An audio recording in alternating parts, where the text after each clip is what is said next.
नमस्ते सबैमा। के तपाईले सोच्नु भएको छ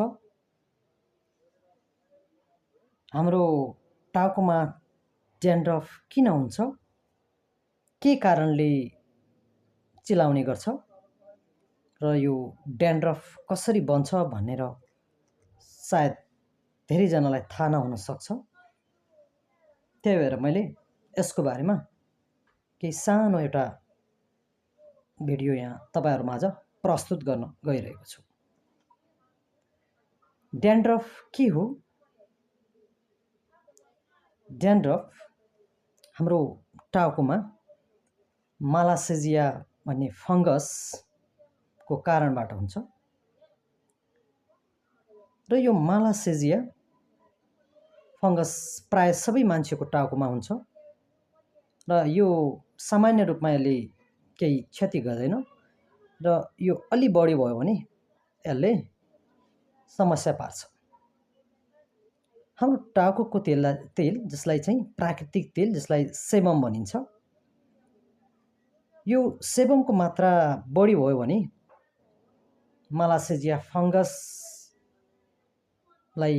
यहाँ राम्रो वातावरण मिल्छ र यसको मल्टिपल ग्रोथ हुन्छ र मालासेजिया फंगसले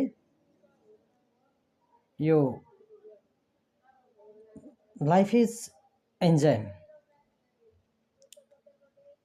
को मद्दतले यो सेबमलाई ब्रेक डाउन गर्छ। भनेको मतलब सेबम टाउकोको तेललाई तोड्ने गर्छ। जब यो तेल ब्रेक डाउन हुन्छ तब एसिडिक सब्स्टेन्स यसलाई ओलिक एसिड जस्ता पदार्थहरू भन्छन्। त्यही ओलिक एसिडको कारणबाट टाउको चिलाउने गर्दछ र इरिटेसन पनि हुन्छ। र यसको समाधानको उपाय के हो त? समाधानको उपायमा हामीले यसलाई एन्टी ड्यान्ड्रफ स्याम्पूको प्रयोग गरेर यसलाई समाधान गर्न सक्छौं, जसलाई किटेकोनाजोल भनिन्छ। त्यसको मद्दतले यसलाई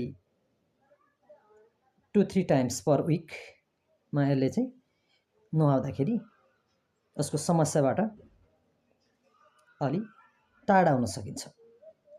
र यो हुने कारणहरू के हुन् त भन्दाखेरि यो जाडो मौसममा अलि बढी नै हुन्छ र स्ट्रेसले गर्दा कपाललाई लामो समयसम्म यसलाई नधोइकन राख्दाखेरि यसको समस्या बढ्छ र त्यसैगरी र हामीले बढी ओइल युज गर्दाखेरि पनि यो समस्या देखिन थाल्छ र कसैको टाउकोको प्रतिरोधक क्षमता कम भएको कारणले पनि यो समस्या हुन्छ। धन्यवाद।